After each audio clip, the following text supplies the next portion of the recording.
I've been a priest now for 14 years, and I've traveled a lot. And most of the time, it's been to give retreats.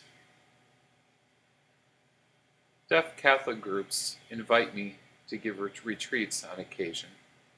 And they host retreats at either what's called a retreat center, someplace that's isolated and very quiet, specifically for prayer and meditation. So when the retreat is done, they'll go home.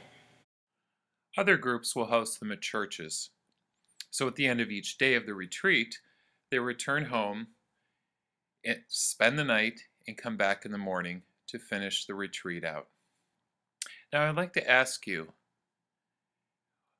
which of these two types of retreats do you think benefit people the most and where they end up most inspired when they're done?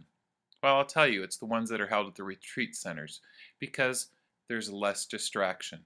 People are able to be more devoted, more focused, and leave much more inspired.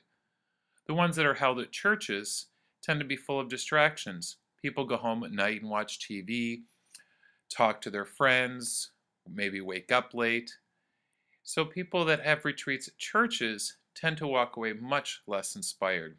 And I always enjoy seeing the look on people's face when they leave a retreat that's hosted at a center. Their faces are glowing, just like when Jesus was transfigured, with Moses and Elijah there.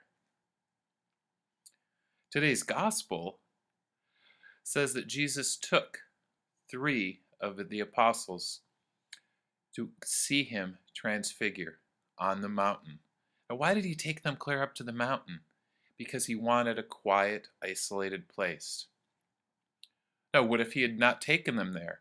Rather, had taken them into a city where it was busy and there were a lot of people? Do you think they would have seen or noticed that Jesus transfigured with Moses and Elijah there?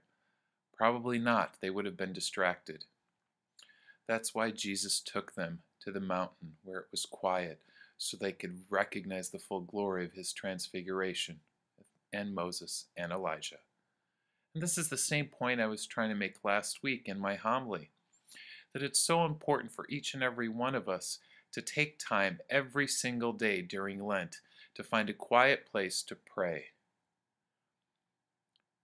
Having that quiet place helps us disconnect us from the world around us and all the distractions so that we can fully understand that God is there and inside each one of us, and we can appreciate his love and presence and understand what he wants from each of us so we can serve him and other people.